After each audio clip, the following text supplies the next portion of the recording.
Here we go. I want to welcome everybody to our celebration today of Baba's Arnavaz. I'm glad to see everyone, and it's such a pleasure to remember the women that were with Meher Baba, and Arnavaz was certainly one of the most wonderful.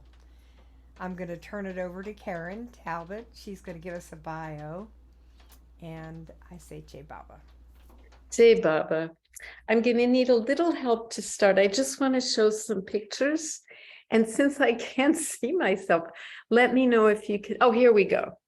Okay, so Dinah Snow, who did Love Street Lamppost for so many years, after a Mandali member would pass, she would do a special section for them in the Love Street Lamppost. And this is the one, if you can see it, it does look a little cloudy. That was for Arnavaz. So I'm just going to show that. I don't know why it's all cloudy, but anyway, she was born on March 15th, 1918. Her parents were Naroji Dadachanji, and her mother was Bachamal Minucher Homji. I'm sure I've just destroyed their names. Her siblings were Nargis, Huma, Temtan, and Nozer, and those four siblings never married. Dara, her brother, married Franey, and those children are Nozer Dadachanji and Mara Busfield. Rhoda married Jimmy Mistry, and those children are Merwan, Falu, and Surosh. Arnavaz married Nariman Dadachanji on December 21st, 1944. Nariman was her fraternal cousin, and Chanji was their mutual uncle. Arnavaz passed away on February 18th, 2009 at Merazad. She was cremated, and there's a headstone in the Merazad garden where she is placed. Because it looks so cloudy, I'm actually going to I'm going to take a little walk and move this because I prefer that you see something clearly, and I apologize. No worries. That's a great idea. We'll try some other Yeah. time. This way we get to see your house a So little. I'm hoping that in this room where you can't see all my Mandali and Baba pictures, but you'll see me, it won't be cloudy. All right. It still looks cloudy. I don't know why. I wonder, well, whatever. Okay, I'll just do this. Can you wipe off the lens of your camera on your computer? You know, where the little camera, there's like a little hole that's your lens. If you take a cloth and wipe it off, sometimes that'll help a little. Well, I hope it gets better. Anyway, let's focus on Arnavaz. Okay. All right. So she first met Baba when she was 8 years old. In 1924, when Chanji began to follow Meher Baba, the Dadachanji family was worried. As Zoroastrians, they thought there was only one God, Zoroaster, but they wanted Chanji to be happy. In 1927, her father, a building contractor, was asked by Baba to construct a hostel for an engineering college in Pune. Arnavaz was 8 at the time when the family went to stay there. Chanji was anxious for the whole family to meet Meher Baba. Baba told him to ask them to come to Mehrabad for a picnic lunch. They rented a small bus, and this was very exciting for Arnavaz. Baba was waiting for them when they entered the Dharamshala. She wrote, "From the moment I walked into the room, my eyes were fixed on Baba. The impact beloved Baba had on me was so strong that today the memory of first meeting him is still fresh and alive." When the project was completed, her family left Pune and returned to Bombay, where they lived in Chanji's apartment. From 1928 to 1933, Meher Baba often stayed with them. On one visit, Nariman, her paternal cousin from Karachi, was there also. This was Nariman's first meeting with Meher Baba. Arnavaz was 10, Nariman 15. In 1928, her father, the building contractor, along with the men Mandali, constructed a cinema in Nasik. Arnavaz went to Nasik during her school holidays. In 1929, she met Mera and the other women Mandali for the very first time. She fell in love with Mera on first sight. She remembers Mera and Naja from that first meeting. In 1934, Arnavaz was first in her class at school, but Baba said he didn't want her to continue with her studies. This was her first order from him. She was disappointed. Then Baba said she could take 1 year off and then return to school. She passed her classes and was able to return to school. Baba then said not to go to university, but he permitted her to take a teaching course to become a teacher.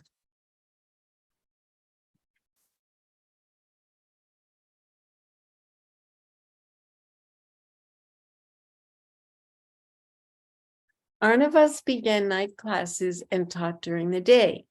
Nariman came to Bombay to complete his paperwork for travel to England. He was going to continue his studies in Manchester, England. He chose the school because it had the best course in chemistry. Arnavaz enjoyed Nariman's company, but she had no romantic inclinations and thought he understood that. Her greatest desire was to lead a spiritual single life. She simply wanted to have Nariman as a friend. In 1938, Baba celebrated his birthday on a grand scale at Mehrabad.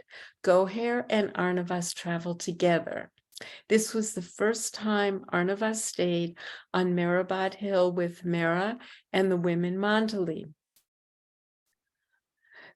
She became ill at one point and was in a weakened position. The doctors suggested she leave Bombay and go to Panchgani. She was thrilled since Baba was in Panchgani. Since Goher had a summer vacation from college, Baba told Dr. Goher to come with her. Nariman's brother Baram accompanied them. I think at that time, women weren't necessarily traveling on their own. And so that's why he became their chaperone. And also during that time, Dr. Goher had tonsillitis. Baba sent her back to Bombay to have them removed. From that time on, Baba's sign for Goher was to put his hand on his throat, indicating tonsils. As Arnavaz was leaving Panchgani, Baba said to her, "Whenever you get holidays from your teaching, you must come and join me wherever I am." From then on, she began staying in the ashram whenever Baba called her. That meant a full month in October, 2 weeks in December, and 2 months in the summer. Because teaching older students was taking a toll on her health, she studied the Montessori method and became a Montessori teacher, teaching 4 and 5-year-olds. She loved that. She was given the gift of writing to Baba weekly. His replies held within them the answers to her heart's questions, she wrote. Since Nariman left for England in 1937, they continued to correspond. Even though he had 2 years to remain in Europe, Baba had him immediately return to India. 2 months later, Germany invaded Poland. Arnavaz joined the Blue Bus tours for a time. In 1939, when he wasn't traveling elsewhere, he came to Bombay and stayed in the family's new apartment. He told her parents never to move. And this is the apartment many of us actually stayed in when we first arrived in Bombay.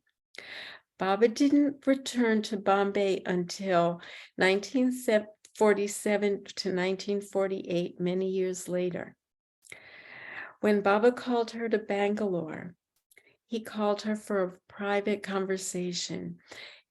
He used the alphabet board and wrote, "Would you like to marry?" No, she only wanted Baba. "If I tell you to marry, will you obey?" She said, "Yes." "Will you marry the man I want you to marry?" "Yes." He said, "Naraman," and she said, "Yes." During this time that she was seeing Naraman, he returned and established his own business, American Color and Chemical Company. Naraman wrote to Baba asking permission to marry Arnavaz, and Baba fixed the date of their engagement and gestured he would put the rings on their fingers. Later, she realized how he had blessed them to love and serve him through marriage. As she was getting ready for her engagement party, Margaret Krask helped her with her makeup and finishing touches. The wedding was held on December 21st, 1944. As a wedding gift, Arnavaz received the first photo of Mira ever given to anyone as a wedding present. Baba told them to find their own apartment. In 1945, with the war on, housing was very difficult to find. One day, a friend of Naraman's brought him to see an apartment. It had been owned by a Maharaja for his English jockey who came for 4 months of the year. The apartment was fully and tastefully furnished. Ashiana, the name given to the apartment, means nest. Margaret was one of the first of many guests while she waited passage to England. Baba came often and stayed at Ashiana. He brought Mira, the women, had private interviews, gave darshan to many, many people at Ashiana. On August 15th, 1949, Baba declared his plans for the new life. They were devastated. The thought of never seeing beloved Baba again was unbearable.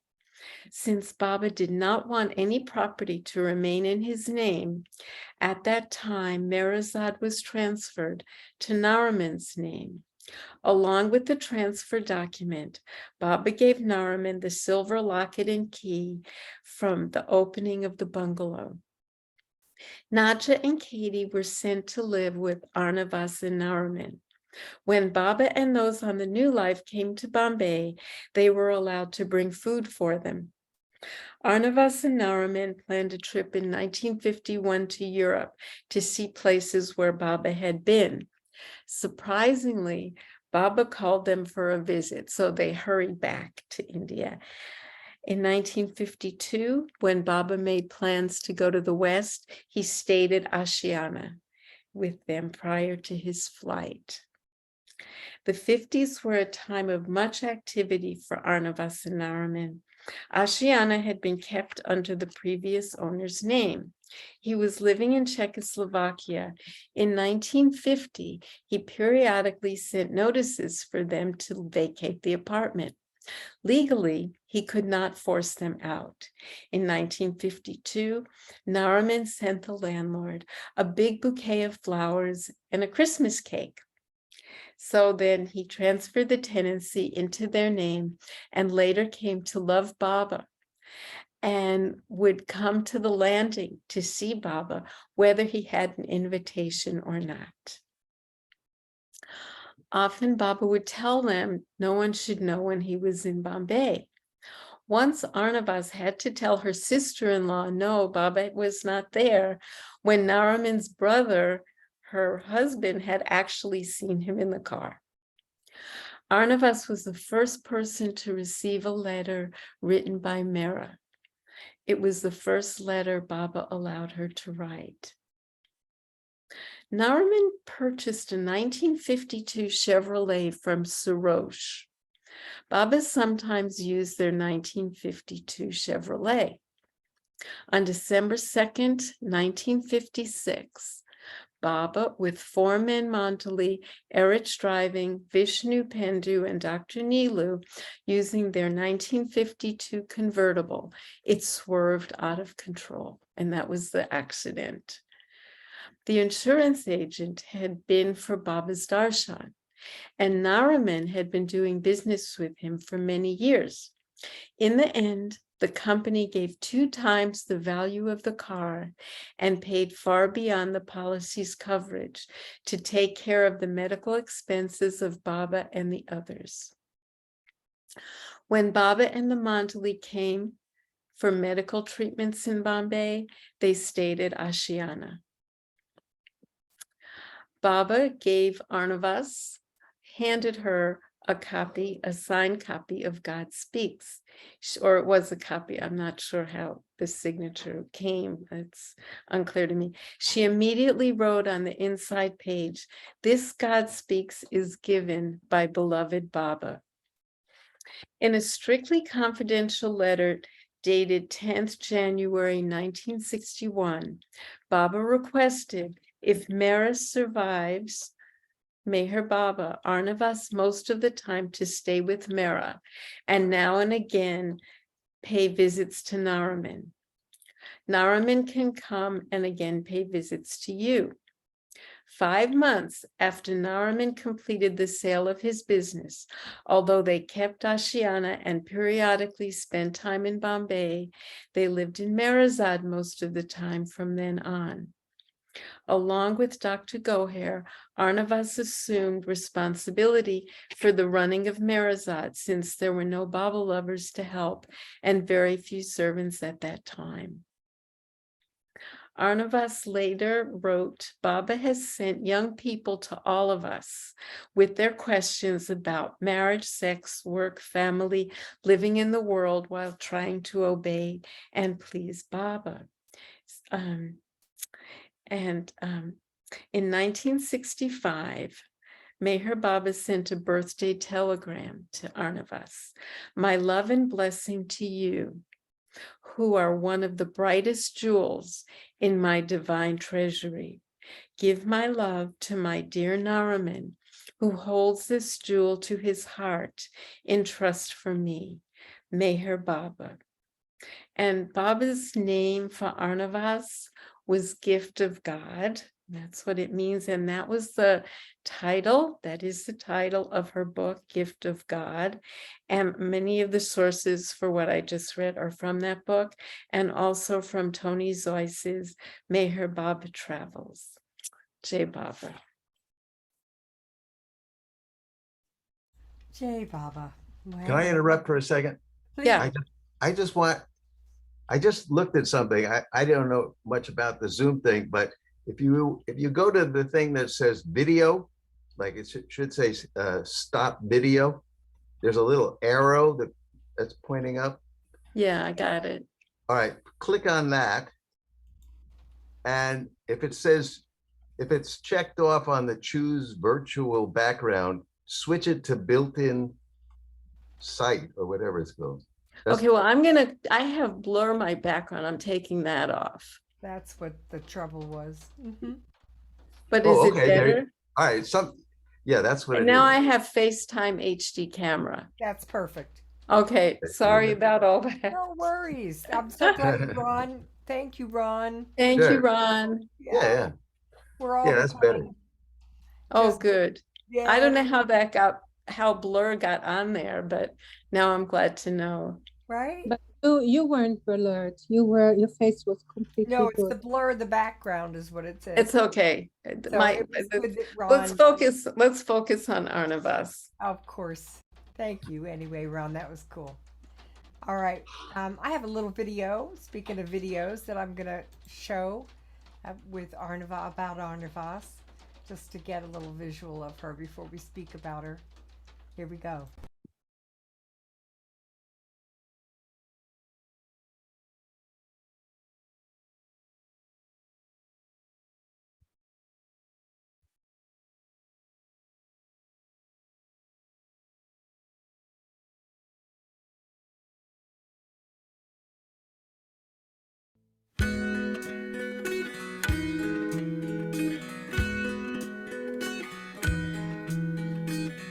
I awake to the presence of God.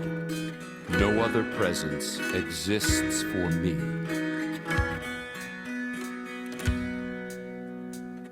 As I arise, I commit my heart, my mind, my soul, my body, my affairs to God. He will direct the unfoldment of life.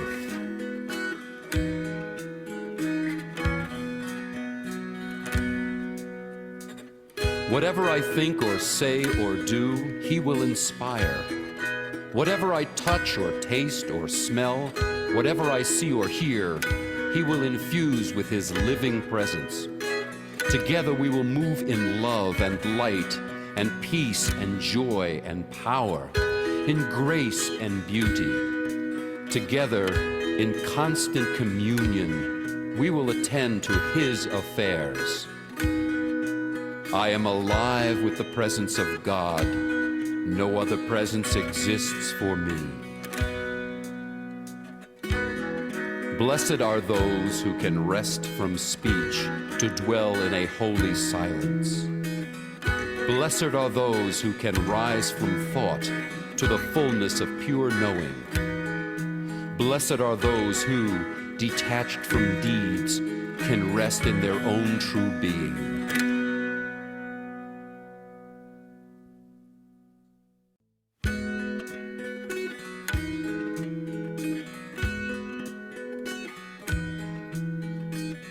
I awake to the presence of God.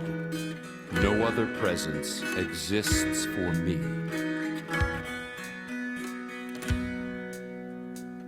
As I arise, I commit my heart, my mind, my soul, my body, my affairs to God.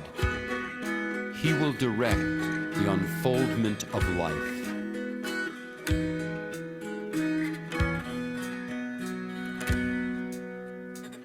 Whatever I think or say or do, He will inspire. Whatever I touch or taste or smell, whatever I see or hear, He will infuse with His living presence. Together we will move in love and light and peace and joy and power, in grace and beauty.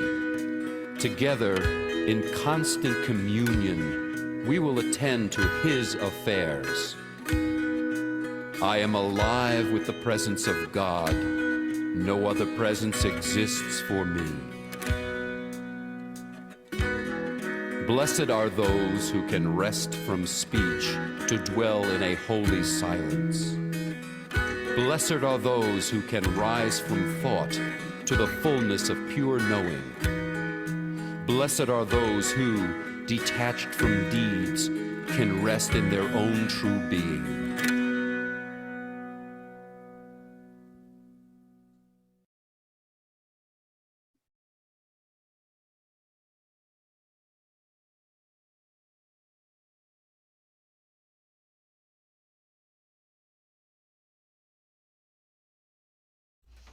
Jai Baba. All right, Elizabeth. Good morning, Jai Baba. Oh, sorry, honey. There you go. Yeah, I just wanted to know what year her nieces and Paul Kumar were there, because I may have been there at the same time. I think I remember them, and I was wondering what year that could have been for those two photos. Yeah, I don't know, Elizabeth, to be honest. Karen has her hand. Go ahead, Karen. Well, it's quite possible that they were multiple times in multiple years.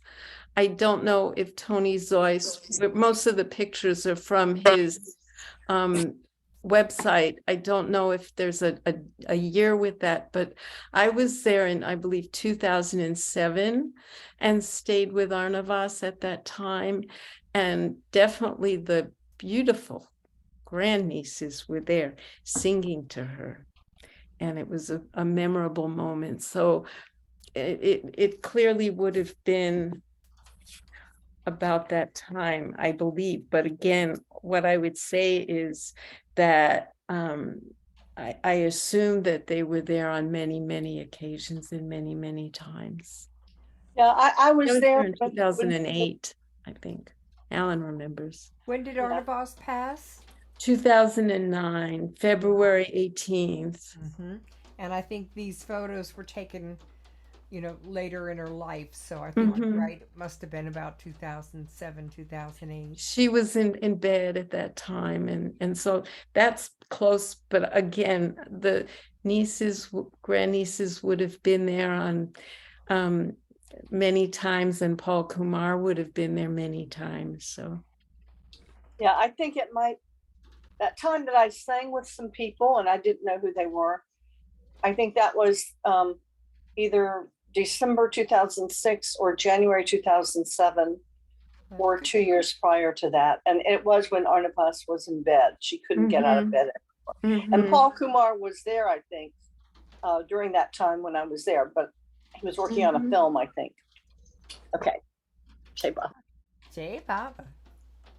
Thank you, Elizabeth. Well, I don't know if anybody has something, a memory or thought they'd like to share about Arnavaz. I saw her while I was in India, but I didn't spend as much time with her as I did some of the other women, so I don't have a whole lot of memory to bring. But Joy has something for us. So, Joy, please share with us. Jai Baba. Yeah, it's not huge. Gift of God was one of the first books I read. Baba books. I think I read Ramju's Diaries first and then Gift of God. And I really loved it. So when I went to India for the first time in 2001, I asked if I could speak to Arnavaz and tell her how much I liked the book. And they made arrangements, but what was so weird was that she led me to a garden seat. And my God, she could barely walk. I could hardly tolerate that feeling of walking behind her. And it was like, gave me the, what I've come to realize is that the Mandali gave up their bodies for doing what they think would please Baba. But it was very painful. And if I had known she would be stumbling along like that, I would have said, let's not do this, But she did. And I just told her how much I liked the book. I didn't have any questions for her that I remember. I do remember reading the book a second time since I moved to Myrtle Beach, and was struck by how I had forgotten the crisis she was in about getting married. She just, I think it took her months to come to being able to obey Baba in that. It was very difficult for her. And the other thing I remember, maybe somebody can correct me on this, is that when Baba dropped his body, she was in Bombay, I think. And she had some kind of a sign the day before. She was. Something was going to happen. And I don't remember what it was, a bird. I don't, some sign came to her, but she didn't know how to interpret it, I guess. Anyway, and I had a burning question about Arnavaz that I couldn't find the answer to in the book, but I can't remember the question. So I wish it would come back. It was like, I got to find the answer to this. And I read the whole book again and I scanned the pages and I don't know what it was. Was anything. So I can't remember much else except the sweetheart, and she really made me, reading her book really changed me and gave me something that I needed to tell her how wonderful it was. Yeah. That's about it. Beautiful. Thank you. Karen's face has disappeared, so she may be. I'm right here. Oh, I didn't know if you were looking something up that Joy had brought up about perhaps when Baba was dropping the body in the sun. No. But I do remember that too, Joy. I remember something about that, and I think it was a bird, but I can't remember. Yeah, I think it Mayher, you do something, right, about her getting a sign? You were nodding your head when I talked about it. I don't know if you can hear me. Yeah, she can hear you. Mayher, I can hear you. Did you remember anything about something ahead of time that Arnavaz? No, I don't. Only that much I know, she was in Bombay. because I just remember that Yeah. people say that she and some people went to Mehrabad in a hurry. That much I know. When Baba- Right. They went to Mehrabad in a hurry. Yeah. That much I just know. Right. Thank you, Mayor. Well, that was beautiful, Joy. Well, thank you. I mean, I so admire her, her ability to just be with Baba her whole life, even probably more important than her marriage. But when she was with Nariman, when he was passing, it was very touching, and I know she loved him. But, how do you know, you bring that up and say it was very touching? reading her book. Uh-huh. Yeah, I think it was in the book. I think that's where I read it. That she was in the hospital, and I think he was very sad, and the doctors were kind of telling her this is it. And I don't think she told him or talked about it with him. I'd have to go and read the passages again. Yeah. Yeah. Well, you're right. She just had a certain manner about herself. Yeah. Such love. Yeah. Yeah, thank you, Joy. Oh, you're welcome. Well, I'm just wondering if anybody else has any memories or something they'd like to share about Arnavaz today. It's so nice to get the opportunity. I was getting ready to get on Zoom and just thinking about her, and I felt like I was going to see her. I was getting ready to go see her. So these memories, these celebrations of all these amazing people that lived with Baba and dedicated their lives and their bodies, as Joyce said. It was like each one of them, you could see them giving their bodies as time went by and they got older to the beloved, just burning in the flame. And I really just felt like, oh, I'm excited. I get to see Arnavaz in a few minutes. So and then Karen, she fills out the form, so we get, this beautiful form of Arnavaz from her story and her bio. And then I'm grateful for the photos. So anyway. Oh, yeah. All right, I'm going to ask Nihal. She was, her uncle was Chanji, right? Yes. And I think her sister is Rhoda, isn't she? Rhoda? Yeah, Rhoda's one of the sisters, yes. Yes, one of her, and I think she had a brother who died. Mm-hmm. But I always liked Chanji because he died the year I was born, so I remembered him for that. Well, thanks, Joy. Jai Baba. Jai Baba. Go ahead, Nihal. Yeah, because there was no hands. I mean, I had not much contact with Arnavaz, but when you said that, yes, when we talk about Mandali, when we have this Zoom about the Mandali, I always feel that they are here, and that we are seeing them, that we are visiting them, having this experience, and always feeling this special energy that each one of them had. So I was thinking of the special energy that Arnavaz had, and the special energy that she had is her regalness. She was very regal, and she was very, very beautiful and intelligent, and she was actually like Baba. I feel that Baba left her in Bombay because she could handle very regally and very socially intelligent way all the Baba lovers and all the people in Bombay. And she was like the queen of Baba in Bombay. And it is very, very special.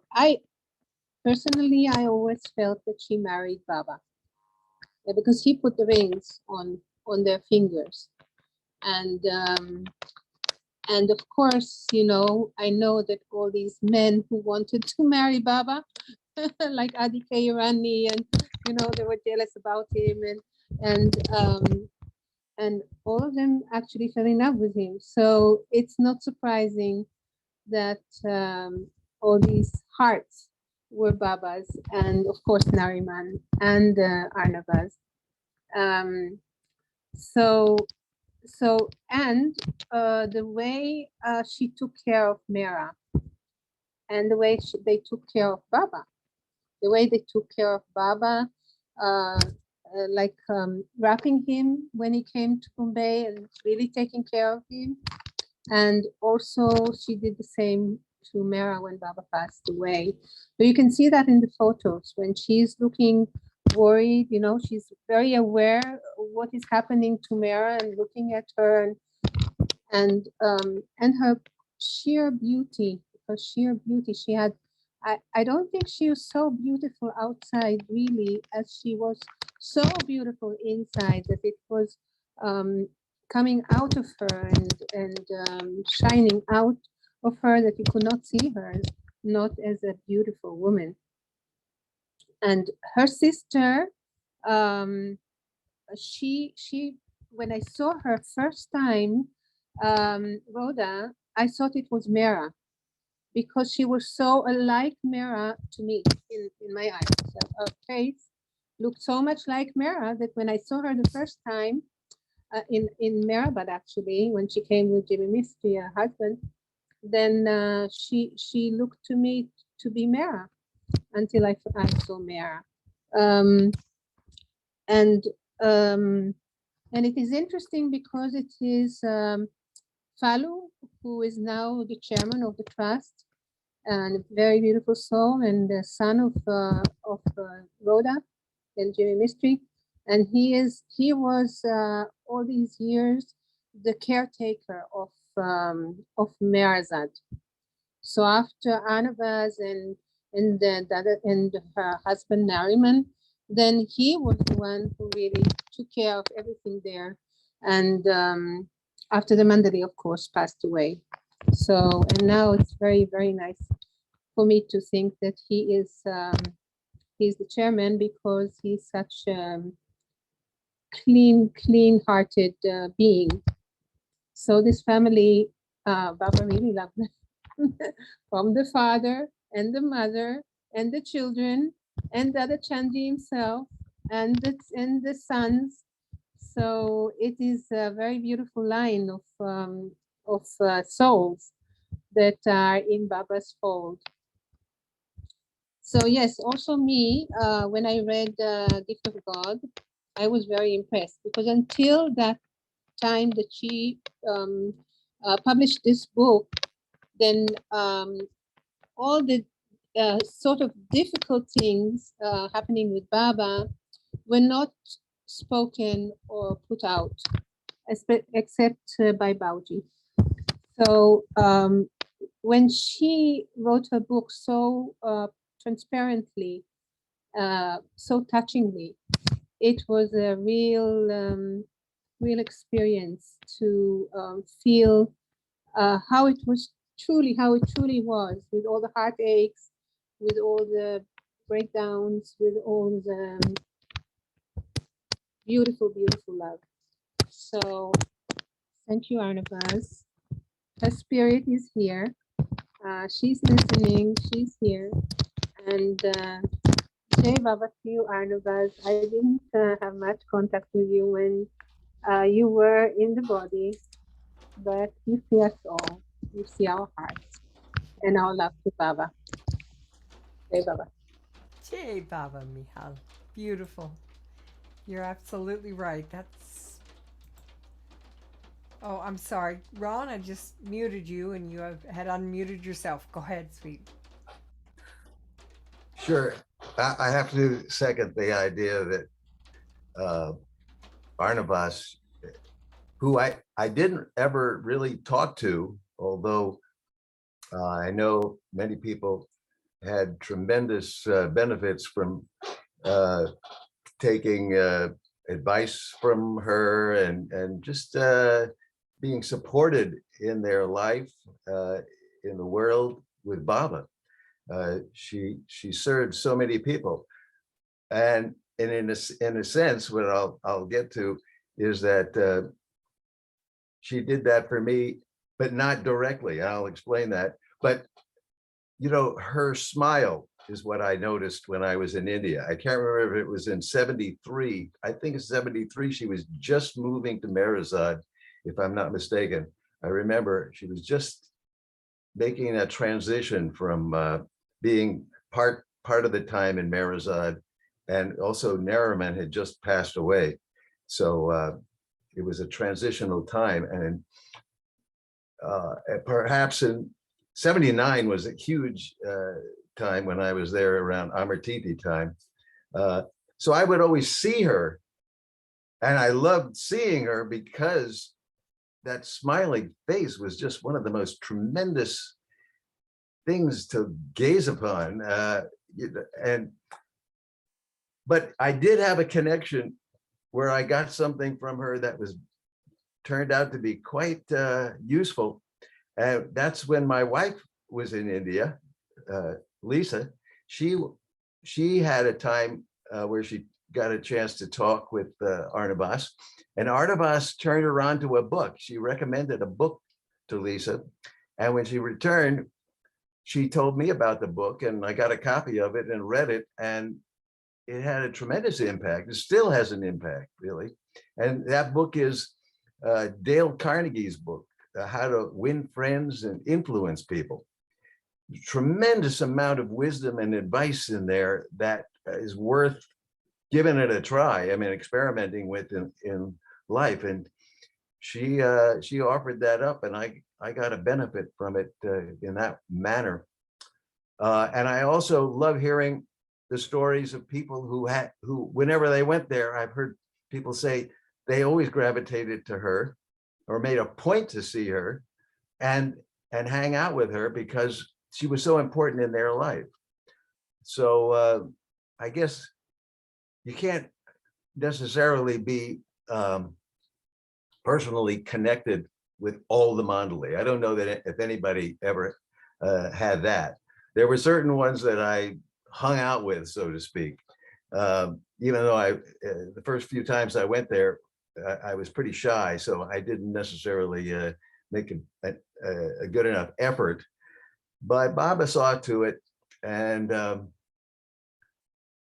so I appreciate it. That's why I wanted to be here, to hear what other people had to say about Arnavaz and all these people that we focus on these gatherings. It just shows an appreciation. There's a tremendous amount of treasure that each of us has, and if we appreciate each other, we will gain that treasure. I mean, it's unlimited treasure, but why not open it up and grab it? Because that's what Baba is looking for us to do, is to take as much of that treasure as we can. And of course, here we are. So enjoy. Jai Baba. Jai Baba, dear Ron, that was great. You're absolutely right. We're just here to take as much of the treasure as we can. We're so fortunate to have each other. And Baba's love, he brought us all here. All right, Miss Elizabeth, what you got for us today? Well, I actually do have an Arnavaz story, but mine's pretty small, and I figured everybody here would have lots of them, but it seems like I've got a story that's meant to be shared. So I've only been to India for Baba. I've been to India 3 times, but once for work and the other 2 times for Baba. And I always would go December, January because of work, but also because it would be Bao's birthday. So I would go for January 13th. So I would go after Christmas, like the 26th or 27th, and I would stay till January 18th, 17th or 18th. And I did that 2005, 2006, and then again 2007, 2008. And I think, I'm not sure if I saw Arnavaz both years. I think I saw her the second year. And the second time, which would have been whatever day you go to Merazad, either in December or in January. It was probably in January. Anyway, I had been to the Elora Caves, and I had, while we were there, the most unusual thing happened. And I think Daryl and Susan Smith were there, and some other people from the group in Chapel Hill, North Carolina, as well as other people. And we were in the big Buddha cave, where the gigantic Buddha is that's seated. And of course it has great acoustics. And at a certain point in time, we said the prayers near the Buddha, and we did some singing of Baba songs near the Buddha. And while we were there, Buddhist monks came in wearing these burgundy robes. They were just beautiful. And I thought, oh, wouldn't it be great to hear them do their chant? So bold as I am, I decided I'd go for it, and see if I could get them to do a chant. And so I went up to a person who was in a robe, and he didn't know what I was talking about because he couldn't speak English. But he found someone, this gigantic tall guy, really robust, and he spoke English. And I asked him, is it possible for you to, do your chant? So he got the group together, and they said their chant and walked around the Buddha. And it was just really great. And somebody had said, so it was soon after that I went to Merazad, and Arnavaz was there in her bed. And I do believe the nieces were there. And I do remember we sang songs. And I do know that oh gosh, his name just escaped me. Paul. Paul. Yeah, Paul. Yeah, Paul was there either one or both times that I was there. I think it was this time. And he might have been there as well. But anyway, at a certain point, I was talking with Arnavaz. I said, Arnavaz, the most amazing thing happened. And then I told her about the experience with the monks. And she says, really? She says, that's interesting. The same thing happened when we were there with Baba. When she and Mara and the various other people, the Manjali, were there, the same kind of thing happened. And I just felt it was so special, like it was meant to be this. So it made me feel very connected to Arnavaz. And I don't know, I just really loved her immediately. And she is beautiful. Her facial structure is gorgeous. She has this beautiful high cheekbones, and those pictures we saw today, most of them don't do her justice, really. And she did have that big smile and beautiful eyes, and just a really elegant, refined, gorgeous, beautiful inside and outside woman. And I guess in other stories people have told about, they said how she really did not want to get married, that she, and she wanted to do her teaching and things like that. And she kept getting sick. I guess she would overdo or something and had to rest. But anyway, I'll never forget that experience with Arnavaz. I'm sorry I didn't get to meet her when she was younger, but I always think of her with a lot of love. And Mikhail, thank you for all you said. It was so beautiful, your sharing of your feelings about Arnavaz, and honoring her like that. Anyway, so Che Baba. Jai Baba, thank you so much. Well, we've got some hands up now.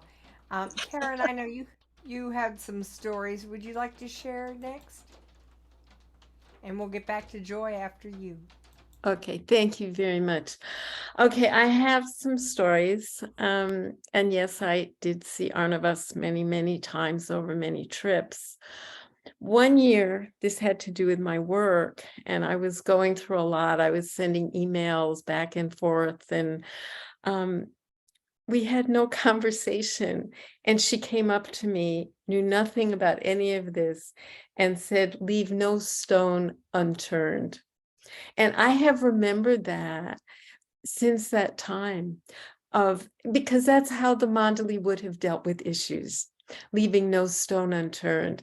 But I was especially impressed that I hadn't mentioned anything about what I was dealing with. But, things come up in their conversations, so maybe, who knows? Anyway, I was touched by that. There was a certain point where Shelley was inviting women to stay with Arnavaz when Arnavaz was quite ill and for the most part in bed.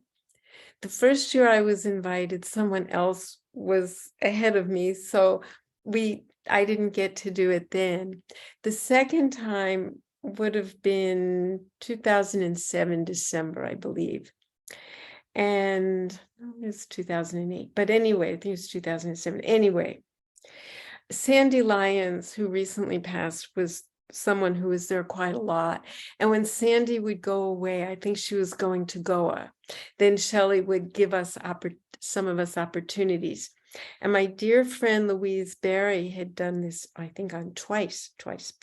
And so I remember we talked on the phone, and she gave me all kinds of tips because I wanted to make sure I did things correctly.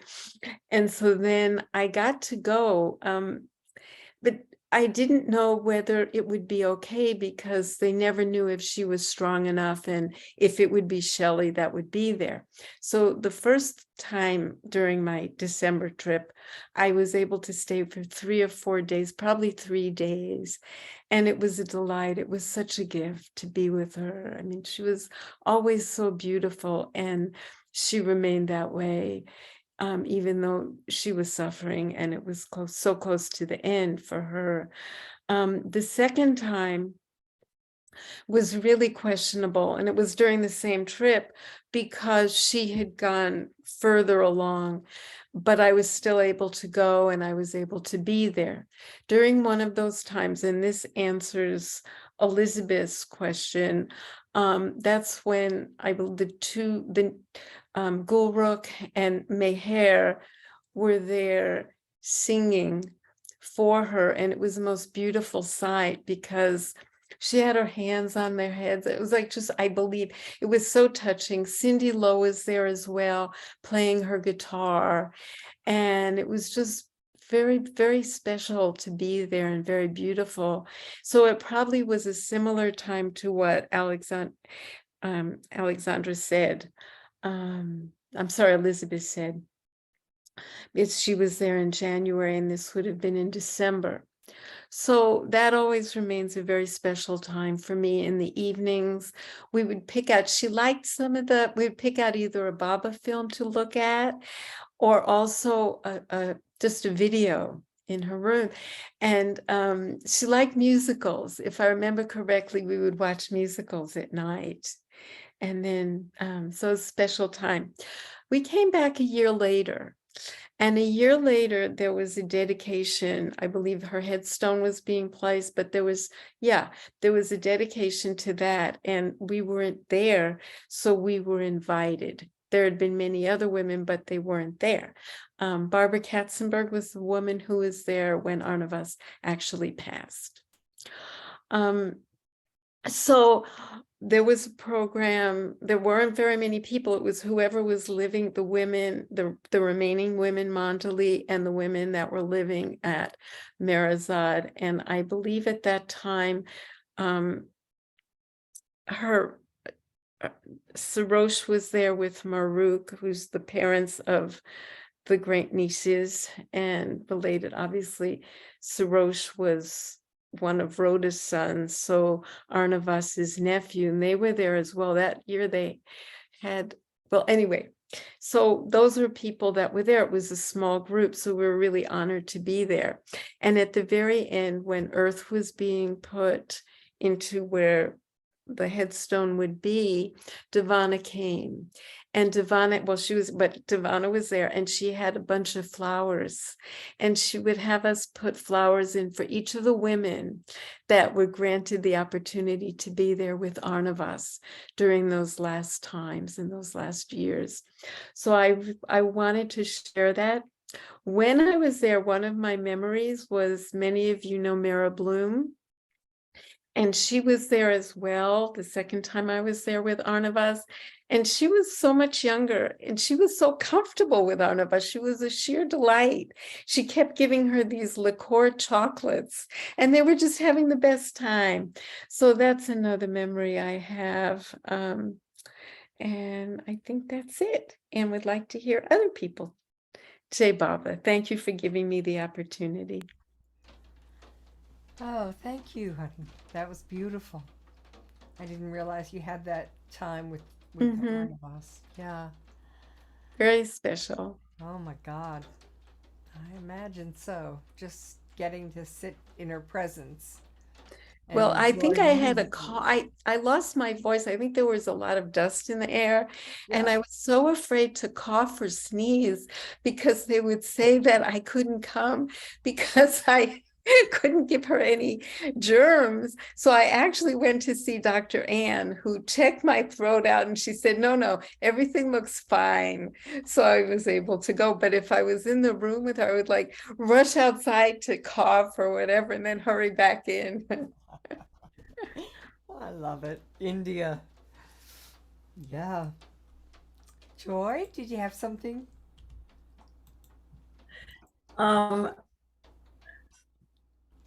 One of the things I do remember reading, not in her book, people would go to Arnavaz for relationship questions because she was in the world and married. And I think they felt that she could better answer some of the questions of people in relationships. But I've seen that cropping up in books and stuff. And I remembered my burning question finally was that I think that Naraman always knew he wanted to marry her, and they were good friends. And I think he had a crush on her for many years. He used to write to her from England or something. And I think maybe he put the word in Baba's ear, this is what he would like. And he wrote one poem that I couldn't find, but it stuck in my head. The last line was something paraphrasing the idea that if I could be with you forever, I want to, it makes me cry just to remember it. I want to die the day before you do. I don't want to be in life if you die. And does anybody know of this poem? Karen, did you come across it? There was something, and it may have been in the book. He called her and maybe in the poem, Arabella. That I don't remember because it's been a couple months. I'd have to get the book out. I don't remember. I'm going to see if I can find the book. But it was very touching that he couldn't imagine living without her. So beautiful. But he wanted to, before she goes, he wanted to be there till the last day, and then he would go. Just beautiful. Yeah. But if anybody has the poem or knows where it is, because I think Karen's going to look in the book. Yeah. I wish I had my book. I feel terrible as a person here hosting and don't have the book. But I have my book. I'll scan it quickly. Yeah, I'll scan it. We'll see who gets there first. Joy, thanks for bringing that up, dear. It's beautiful, beautiful thought. Oh, you're welcome. Yeah, it was very, very nice. It was very nice. And the reason she made the decision to marry him, even though Baba ordered her to, was Baba sent him in a dream to her.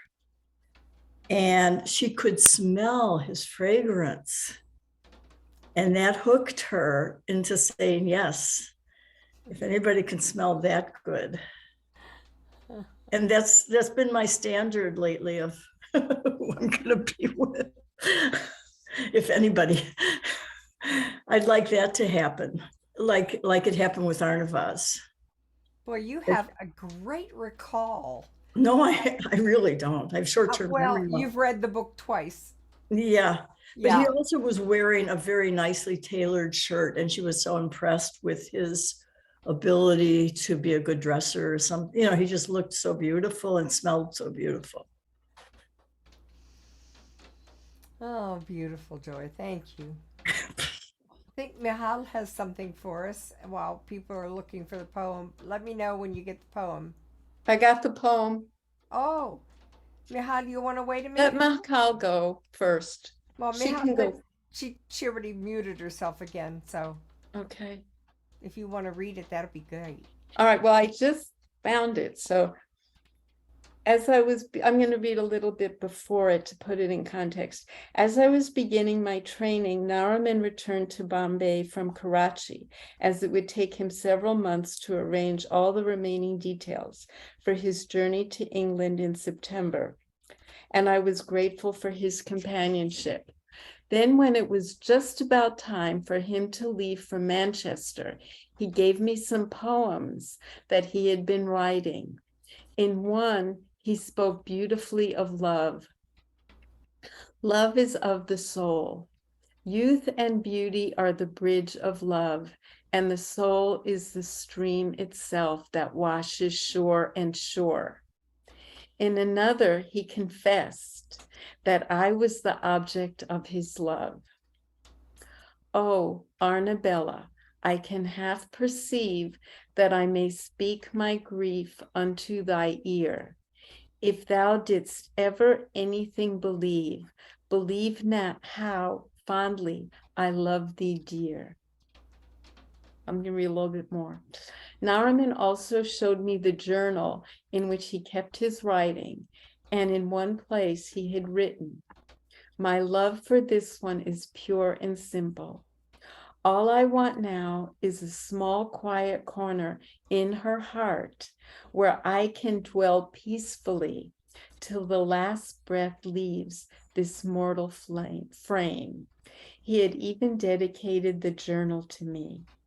To the companion of my idle hours, to the soother of my sorrows, the confidant of my joys and hopes, my oldest and dearest, first letter of the alphabet, this little book I gratefully and affectionately dedicate. And then she writes, although I enjoyed Nariman's company, I had no romantic inclinations and thought he understood that. And so, that's basically, for those that are interested, it's page 23 and 24. So I hope that helps. Oh, that was beautiful. Wow. Yeah, it's not exactly what Joy was referring to, but what words? What a word master he was. Yeah, no, those are poems. I think that is what Joy was referring to. Yeah. Okay. Can you show a picture of both of them? Of Nariman and Pages or of Arnavaz? Nariman? No, just so the photograph of them, what they look like. Oh, I have one. If you hold on a minute, I'll pull Okay. it up. Thank you. Here, wait, I have it too. Okay. Show the one of the marriage. They're so beautiful there. Here's their wedding picture. Can you spotlight it? Can I have do it? No. It is spotlighted, dear. Oh, Yeah. okay. Look how beautiful they are. They're so beautiful here. And she is so amazingly beautiful. I can't really see it well, but You can see how hard it was for her because she's very, very thin. She hardly ate. Beautiful. I'll bring up. And then here's Nariman and Arnavaz in Italy. oh, okay. In Right. 1951, they were going to places Baba had visited. Before Baba called them back, like you said in the Mhm. I think they're at St. Mark's Square, but I'm not sure. Yes, in St. Mark's Square, Venice, on our European trip in 1951, visiting places Baba had been. Mhm. Show the one on page 21. That's a nice one of each one by themselves. Page 21. Didn't you show? I don't know if I have that. This is from Love Street Lamppost. Elizabeth, why don't you Is show? it in the book?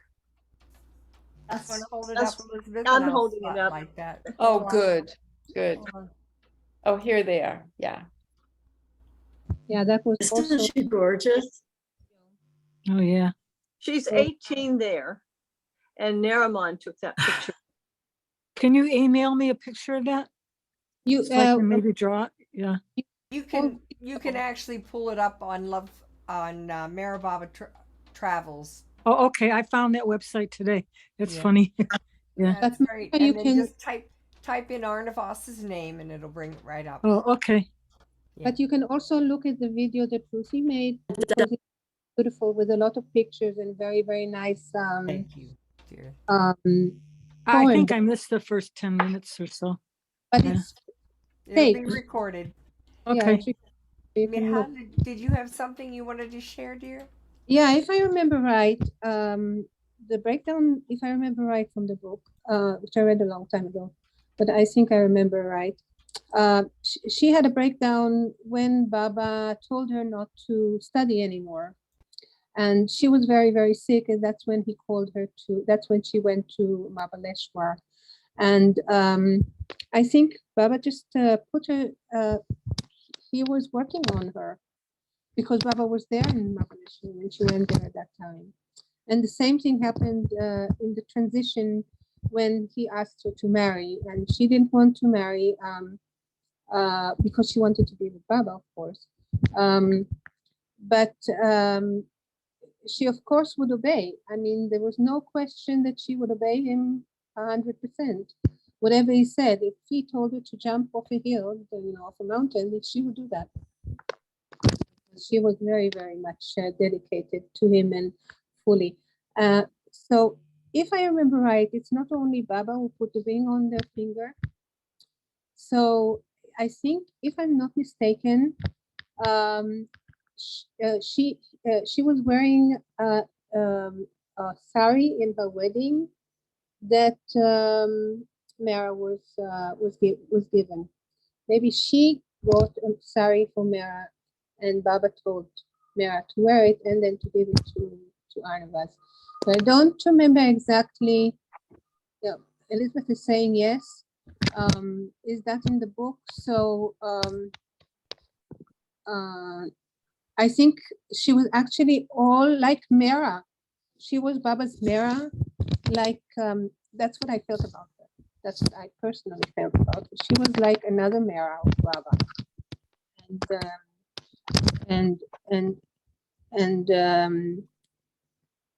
I feel that by that he also gave her a feeling that she was fully his, and of course Nariman knew that. It's not like they got into a marriage that was not clear that she was fully Baba's and he was fully Baba's too. So we know that Majnun and Laila, he would be happy if his Laila would be married to anyone else. And Nariman was happy that that Arnavaz was Baba's and he was Baba's too, and that he got to be with her. And this treasured life of a man and a woman who really appreciated each other and loved Baba so much and served him in that way in their togetherness is very, very unique. So very, very special couple, very, very special relationship with Baba. I wanted to mention that during my time on Zoom, that I got to meet so many of you that I never got to meet or talk with, and such a beautiful Baba host that I'm so thankful every time I tell Baba, wow, wow. It's just so wow. So I also know that Wendy was from Canada, was one of the girls, was one of that took care of Arnavaz, like Karen is saying, yes. And she was also, she told about it. Like, I'm sorry she's not here, but she told about it, how they lived in Rano's room. Yeah, you too, Karen, you lived in Rano's room when you were there. And how precious it was to be. So another young lady who was with Arnavaz very close was Oh, that lady that went away just now. Vesta. Vesta, yeah. Vesta was totally in love with the Goher and Arnavaz. Totally in love with them. And she was connected to them mostly. So she was there with all the others, and she was with Mera a lot, but she was taking care of things for Mera, but the ones that were really so important for her, like mothers and close ones, was Arnavaz and Goher. And she tells how she used to come to them when she was broken and when she cried and when she had hard times, and how they took her into their beds and slept with her in their beds. and how precious it was that for a long time, when those boys harassed her on the road when she used to come on a bicycle, she wouldn't tell them, so they wouldn't stop telling her to come. So they wouldn't stop. So that's why she kept it a secret that she was harassed every time she came to Marazad on bicycle. And it was very special. So another story with Arnavaz is in Baoji's stories in When the World Slept. So it's a great story. It's a great Baba story. So there Baba is there in Ashiana, and there's a room there, and he goes to sleep. So Baoji goes and becomes the night watchman there. And then it's 10 o'clock and the door closed, and Baba went to his time where no one is disturbing him and only Baba is there. Suddenly, Arnavaz remembers that Baba told her to take an aspirin. Now, just listen to this story. So he tells her to get an aspirin, and the aspirin cabinet is in where Baba is sleeping. So she knows that she can't go in and disturb him. But because, imagine, Baba is telling her to take an aspirin, for her, it is a must. It's like an order. It's like she has to obey no matter what. She has to just not leave no stone unturned, like Karen says. So she comes to and at that time all the pharmacies in India are closed, so she can't go out and get it. So she confers with Erich, and she said, listen, Bab told me to take an aspirin and I forgot that it's in the room, so I didn't take it out. So what shall I do? So Erich says, don't worry, I'll go in. I'll tiptoe in. So he opens the door, closes it very quietly, and he tiptoes to where the cabinet of the thing is. He takes an aspirin, tiptoes outside and closes the door quietly, and Baba is closed eyes and sleeping, you know. and he's very pleased with himself that he went into the room without disturbing Baba, went out of the room without disturbing Baba, and there Baba goes. Yeah, asking Baoji, who was in the room? He says, oh, nothing, Baba. It's just Erich. He just came in to take an aspirin for Arnavaz and so on. He says, call him. So Erich comes in, and Baba says, what was that? So he explains that Arnavaz needed to have the aspirin. So what's the tale? What's the big tale? It's two tales here. One is how the Mandali was so careful on every little bit and every little tiny bit to obey Baba, and how important it was for them. And the second one was let Erich not think that he can go by Baba without Baba seeing him. You know, don't think that you can come in so quietly and go out so quietly and think that I will not see you. But the third thing is that God never sleeps. If God sleeps, the moment God sleeps, there's Mahapralaya. The whole world will stop. That is why God does not sleep. That is why all these stories of Baba, even when he was snoring and everything, that he knew exactly what was happening around all over the world. And he was not asleep. He was just resting in that place, but he was not sleeping. So this is a nice story of Arnavaz, and I love this story. Thank you. Thanks for the reminder. That's a beautiful story. And Joy? Yeah, I recalled in the book that Baba did work on Arnavaz's ego at one point. There may have been more in the books. I only remember this one. She was very well organized, always kept Ashiana ready for Baba to show up.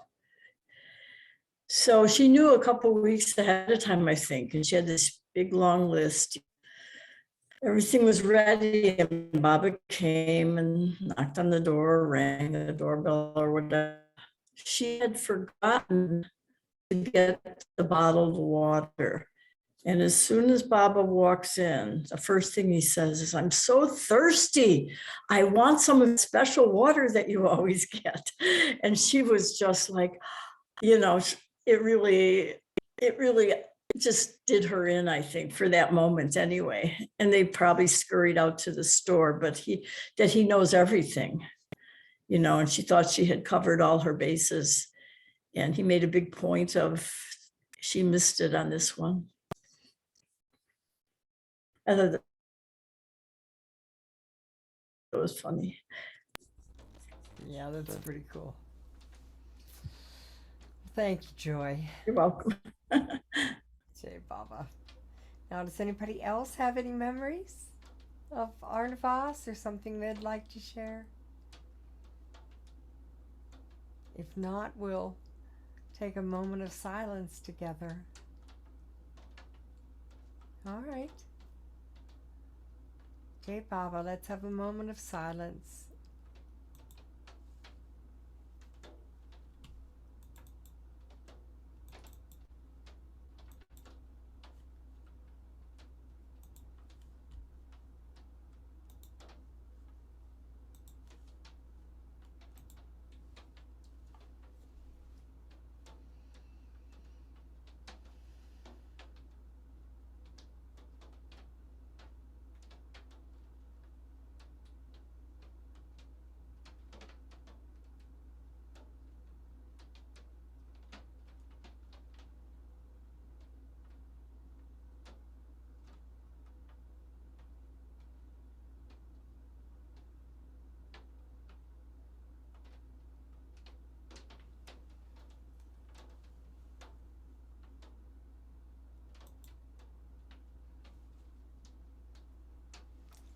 Jay Baba.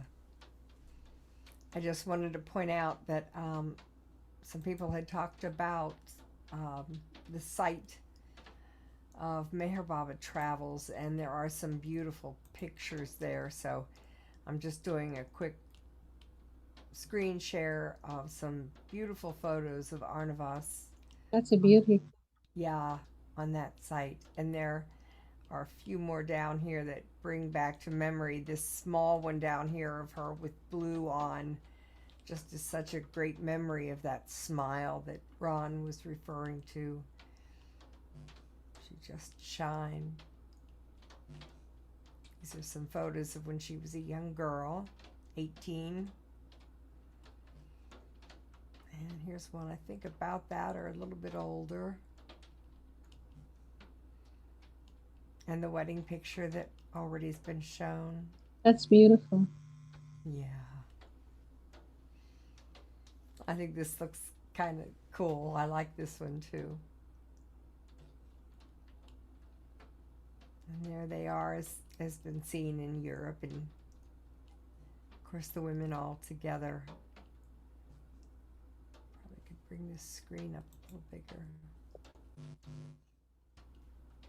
Anji. Yeah. That's a great photo. This is about the time when I met them.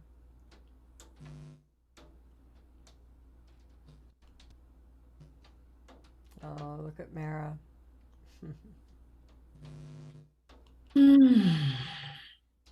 Look how concerned she is about Mara. Sarah, yeah.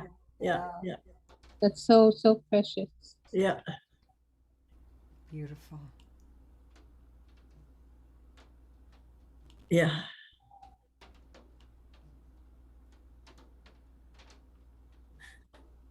Mm-hmm. painting. And then a photo of when she's older. Mm.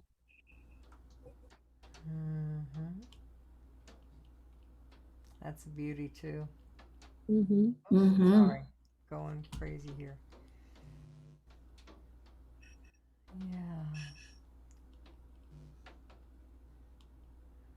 There we are. Mm-hmm. Which side is she on? Is she on the left or the right of the samadhi? No, she's not. She's in Merazad. That's in Oh, Merazad. oh, okay. Thank you. It's in the garden behind the little hut that she used to live in. Between that and the house that Baba's room.